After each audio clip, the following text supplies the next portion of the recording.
Don't worry, he's friendly. We've all seen and maybe even dealt with this yourself, but how do you actually handle off-lead dogs while keeping your dog safe? Because it will happen sooner or later. This video was a walk with one of my clients when we had to deal with 2 off-lead packs of dogs, and I'll show you 2 different methods that work amazingly well. Let's get into it.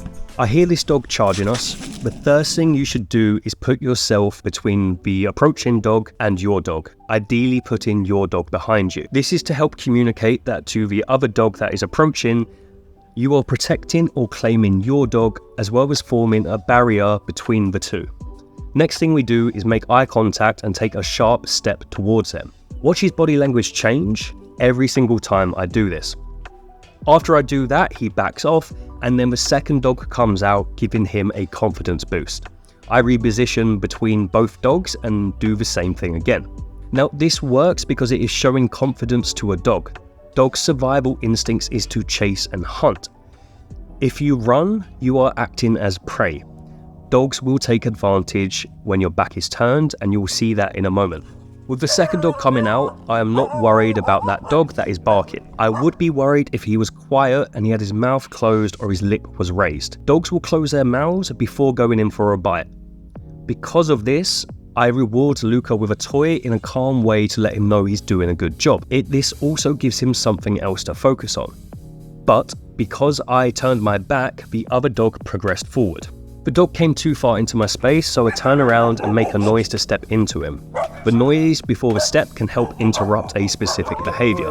So again, watch your body language as I step in. Using spatial pressure can make a dog back off. Do have an imaginary line where they are not allowed to actually cross, and if they do that, I will then respond appropriately. While this is happening, I then switch being quite calm to let Luca know that everything's all right, letting him know everything is good.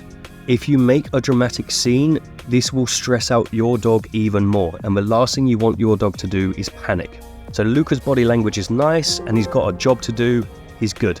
Giving your dog a job can be a great way to give them something else to focus on, reducing their stress. You do need to know your dog and practice this before putting them into a situation where this will happen. For example, Luca loves toys, so when dogs rush us, I give him his favorite toy as a method of counter conditioning, teaching him that if he looks at me, good things happen and he doesn't need to worry. Part of the reason I also put the dog behind me is to let them know that I'm handling the situation.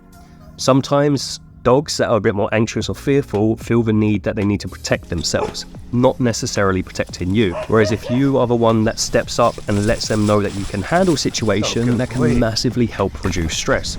So there's another dog just barking on the side there, but he's absolutely fine, he's just letting us know he's there. But I do see 3 dogs down the line. At the end of this road, in particular, there can be between 5 and 7 dogs from different packs. So I start prepping food to use that as the second technique, and I pop Luca into a short hill to get him focused and engaged before giving him the ball.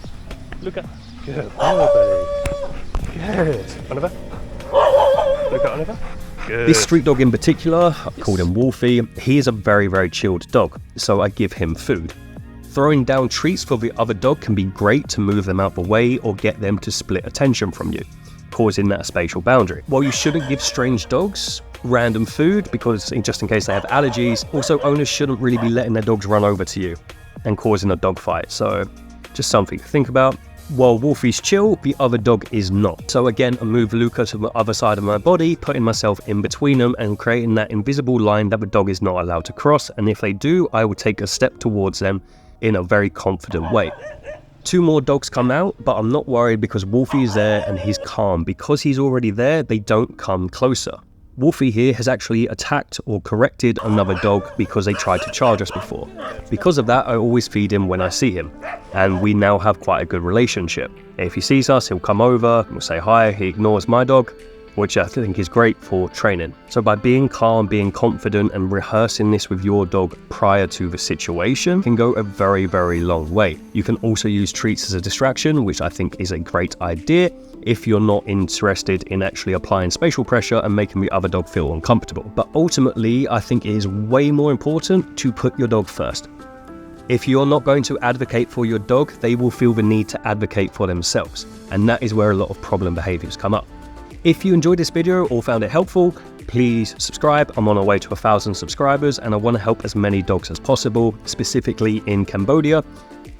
So if you want to support the channel, that is the best way to do it. Just watch videos and subscribe. Cool. Thanks for watching. Appreciate you.